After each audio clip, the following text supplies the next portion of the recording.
Bonjour à tous, c'est Deva et aujourd'hui nous allons parler de l'hématite. L'hématite est de couleur gris acier mais peut aller jusqu'au noir. On trouve également des spécimens rouge-brun rouille. Ils peuvent être ternes ou brillants et elles sont composées de fer, de manganèse, d'aluminium et de titane.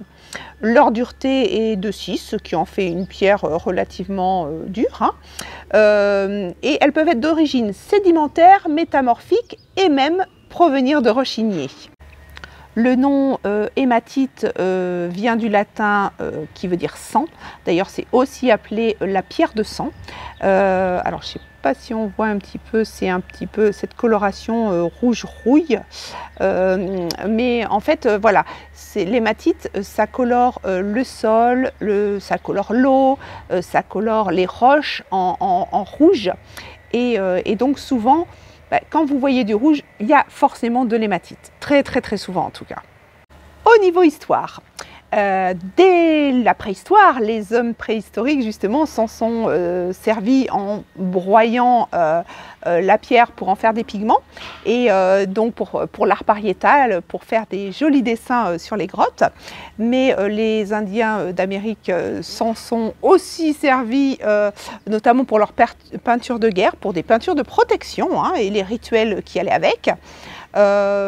Au Moyen-Orient, on l'utilisait plutôt pour soigner tout ce qui était problème lié au sang, notamment les cicatrisations. On faisait une sorte d'engan pour cicatriser. Mais c'est aussi la naissance des premiers cosmétiques, puisque les femmes s'en servaient pour se colorer les lèvres, les premiers rouges à lèvres, et pour le fard. Aujourd'hui, on utilise encore beaucoup l'hématite qui pousse en abondance sur le globe terrestre, notamment pour tout ce qui est fabrication de la fonte, du béton armé, des matériaux anti-radiation aussi, pour l'abrasif et le polissage, mais aussi pour traiter l'eau, pour éliminer en fait tout ce qui est arsenic et métaux lourds. Au niveau des vertus en lithothérapie, donc déjà c'est une pierre qui est anti-fatigue. Bon, c'est normal, elle contient du fer. Elle va stimuler tout ce qui est foie, globules rouges, justement pour emmagasiner ce fer. Du coup, c'est très bien si vous souffrez d'anémie, si vous avez besoin aussi de cicatriser beaucoup plus rapidement après une opération, par exemple. C'est une pierre d'ancrage puisqu'elle est liée au chakra racine. Et bien sûr, c'est une pierre également de protection. On retrouve l'hématite dans pas mal de pierres sous forme d'inclusion. En fait, dès lors qu'il y a eu comment dire, un métal ferreux avec de l'eau et de l'oxygène, plus le temps, eh bien ça fait une réaction chimique en se mélangeant avec d'autres pierres et c'est pour ça que pratiquement toutes les pierres rouges déjà elles contiennent de l'hématite, mais vous avez aussi la calcite, la chalcédoine, la pierre de lune qui en contient, la limonite, oui, puis j'en oublie certainement. Voilà, donc ceux qui vous disent attention, l'hématite, il ne faut pas la mélanger avec je ne sais pas quoi comme pierre et tout, c'est du bullshit, c'est-à-dire c'est n'importe quoi, ils connaissent rien du tout puisque très souvent il y a de nombreuses pierres contiennent de l'hématite. Voilà à quoi ressemble une hématite brute, donc c'est relativement courant d'en trouver. Donc si vous vous promenez et que vous voyez, je sais pas, une terre un petit peu rouge, ou alors de l'eau, genre une petite mare, une petite étendue d'eau avec qui a un fond rouge, très certainement. La plupart du temps, c'est de l'hématite, donc vous pouvez en trouver. En plus, pour être sûr que ça en est, eh bien, vous tracez un trait avec la pierre sur de la porcelaine, par exemple, et ça devrait vous faire un trait rouge, contrairement à d'autres pierres, comme par exemple des pierres qui lui ressemblent, la goétite, la magnétite, l'ilménite, la sidérite aussi, ou le rutile.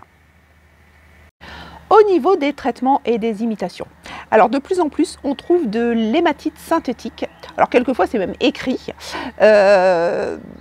l'hématite synthétique, si vous cherchez la pierre par rapport à ses vertus, vraiment c'est bidon quoi. Si c'est juste une histoire de je veux un bracelet joli parce que ça a un éclat métallique, bon ok, mais sachez que c'est fabriqué en laboratoire. Il y a ce qu'on appelle aussi le térahertz. Alors le térahertz c'est très léger, ça ressemble à de l'hématite, ça a des reflets métalliques, d'ailleurs maintenant c'est décliné sous plein de couleurs, mais il faut savoir donc que l'hématite elle c'est une pierre très dense, donc lourde, donc si votre pierre ou votre perle vous semble un peu légère, eh bien ce n'est pas de l'hématite. Autre chose, de plus en plus souvent on retraite les déchets métallurgiques, on les polit et puis voilà, on fait des soi-disant pierres d'hématite avec, donc ça n'en est pas. Et par contre, on utilise de l'hématite que l'on chauffe pour faire des aimants. Voilà. Alors ça, ce sont des vrais aimants de magnétite. Donc ça pousse comme ça. C'est déjà naturellement, c'est la nature qui s'est chargée de fabriquer l'aimant. Mais il faut savoir donc que quand vous avez hématite magnétique, eh bien c'est de l'hématite qui a été chauffée pour la rendre magnétique. Et voilà, c'est pas... Enfin, ça met des millions d'années pour devenir un aimant. D'ailleurs, au niveau de la force, ça n'a rien à voir. Tandis que quand vous prenez un métal ferreux et puis que vous le chauffez, au four, ça n'a rien à voir comme énergie. Donc, bon, après, vous faites ce que vous voulez. Au niveau de l'entretien de vos bijoux, donc c'est une pierre qui est relativement costaud. Elle craint pas les produits comme du parfum, hein, des crèmes, même la transpiration acide et tout, c'est plutôt bien.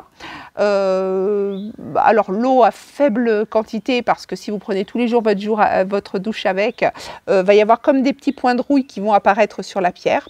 Alors dans un sens ça va vous dire que c'est de la vraie hématite, mais par contre voilà, ça risque d'abîmer votre pierre, donc vous évitez de vous laver avec. Je pense que j'ai à peu près tout dit. Ouais, je pense. Si j'ai oublié des choses, eh ben, dites-le moi en commentaire. Je vous souhaite une excellente journée. N'oubliez pas de mettre votre petit pouce, de vous abonner si ce n'est pas fait, et vous avez le droit de partager la vidéo. Et sur ce, je vous dis à la semaine prochaine. Ciao!